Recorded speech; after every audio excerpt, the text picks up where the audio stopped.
আর যে মন্ত্রী সব নিয়ে যায় তাহলে 380 কিন্তু দরকার নাই, এই বাজেট দিয়ে লাভ কি? আজকে আমি এই কথাই বলবো, সুষম বন্টনের জন্য বাজেট, সব এলাকার উন্নয়নের জন্য এই বাজেট। সবার উপকার করতে হবে, সব এলাকার একসাথে উপকার করতে হবে। এক গোপালগঞ্জ দেখলে চলবে না। যদি শেখ হাসিনা 64টা ডিস্ট্রিক্ট গোপালগঞ্জ বানাতে পারতো, 64টা গোপালগঞ্জ হতো, তাহলে শেখ হাসিনাকে পালাতে হতো না। আমাদেরকে সেভাবে চিন্তা করতে হবে, প্রত্যেকটা ডিস্ট্রিক্ট, প্রত্যেকটা আসন যাতে সুষম বন্টনের মাধ্যমে প্রত্যেকটা এলাকা উন্নয়ন হয়, সেই জিনিসটা মাথায় রেখে আমাদের কাজ করতে হবে। যত বাজেটই দেয় সে একটা বাজেট, একটা কলাম থেকে যেমন লোডশেয়ারিং হয়েছে চতুর্দিকে 300 আসনে 300 এমপির কাছে, সে বাজেট কিন্তু 300 আসনে 300 এমপির কাছে যেতে হবে, নাহলে এই বাজেট সফল হবে না। আমরা অতীতে দেখেছি যে বাজেট ঘোষণা হয়েছে, সব মন্ত্রীদের পকেটে গেছে, মন্ত্রীদের এলাকায় গেছে, এমপিরা কিছু পায়নি। আমাদের এমপিদেরকে পাইতে হবে, প্রত্যেক এলাকায় সব বন্টন হতে হবে। আমি একটা সিম্পল উদাহরণ দেই, নরসিংদী 3-এর যে এমপি ছিলেন বিএনপির আমলে সাবেক এলজেডি মিনিস্টার, ওনার এলাকার 99% রাস্তা পাকা হয়েছে। আমার আসন, তার পাশের আসন 5%ও কিন্তু পাকা হয়নি তখন। তার মানে কি মন্ত্রী হতে হবে নিজ এলাকা উন্নয়ন করার জন্য? সময়ের সাথে সাথে দেখা দেয় নিত্য নতুন প্রয়োজন, রেডি থাকতে হয় প্রতি মুহূর্ত। তাই এলো ইনোভার, যেন আপনি লাইফে থাকেন রেডি প্রতিদিন। ইনোভার, ডিজাইনড ফর নাও। আর যে মন্ত্রী সব নিয়ে যায় তাহলে 380 কিন্তু দরকার নাই, এই বাজেট দিয়ে লাভ কি? আজকে আমি এই কথাই বলবো, সুষম বন্টনের জন্য বাজেট, সব এলাকার উন্নয়নের জন্য এই বাজেট।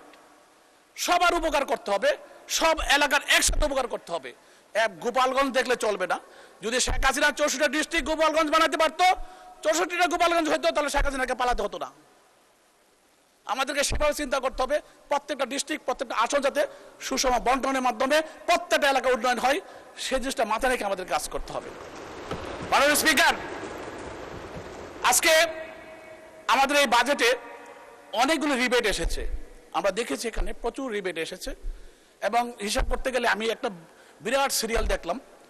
সেখানে ইম্পোর্টারদেরকে উৎসাহিত করা হয়েছে, যারা ম্যানুফ্যাকচারিং করবে বাংলাদেশে এবং উদ্যোক্তা হবে, যারা স্টার্ট আপ সিস্টেম করবে, তাদের 10 লক্ষ টাকা তাদের অনুদান দেওয়া হচ্ছে, প্রণোদনা দেওয়া হচ্ছে। সেই সাথে মেডিসিন বলেন, ম্যানুফ্যাকচারার বলেন, সবাইকে অনেক ধরনের সুবিধা দেওয়া হয়েছে। কিন্তু কিছু কিছু সুবিধা আছে একটু বেশি হয়ে গেছে মনে করি, কারণ ফার্মাসিউটিক্যাল কোম্পানিগুলোকে আমরা জানি ওরা খুব স্ট্রং কোম্পানি, কিন্তু তাদের এখানে আমি দেখলাম আপনাদের বাজেট বইয়ের 107 বাজেটের বইতে আছে, সেটা হলো আপনার 139 নাম্বার পেজে স্যান্ডউইচ প্যানেল। স্যান্ডউইচ প্যানেল আমদানি করে একটা ওষুধ কোম্পানি যদি 10 লক্ষ টাকা খরচ করে একটা রুম তৈরি করে ওষুধ উৎপাদন করে, সে কিন্তু ওষুধ প্রোডাকশন করবে কয়েক কোটি টাকার। সে স্যান্ডউইচ প্যানেল দিয়ে সে 30 বছর কমপক্ষে প্রোডাকশন করতে পারবে। তার একটা ট্যাবলেটের 0.001 সেন্টও খরচ পড়বে না। তাকে আমি স্যান্ডউইচ প্যানেল আমদানিতে কেন রেহাই দিলাম? আমার নিজের কোম্পানিতে আমি সর্বপ্রথম Bangladesh sandwich panel production factory করেছি 2012 সনে, কিন্তু ফেসিস্টের আমলে সেটাকে আমি এস্টাবলিশ করতে পারিনি, কিন্তু তারপর কষ্ট করে ইন্ডাস্ট্রিটা করেছি। এরকম ইন্ডাস্ট্রি অনেক হয়েছে বাংলাদেশে।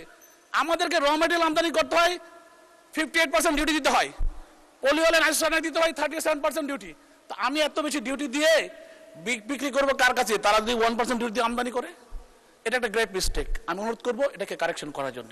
যদি তাদেরকে 1% ডিউটি দেন, তাহলে আমাদেরকে র মেটেরিয়াল আমদানি করতে 1% ডিউটি দিবেন, তাহলে আমরা উদ্যোক্তা হিসেবে কাজ করতে পারবো। কারণ এই বাজারে আমি দেখেছি যে উদ্যোক্তাদেরকে, ম্যানুফ্যাকচারারকে আমরা ফ্যাসিলিটি দিয়েছেন সব জায়গায়, তাইলে স্যান্ডউইচ প্যানেল ম্যানুফ্যাকচারার ফ্যাক্টরিদেরকে কেন দেওয়া হবে না?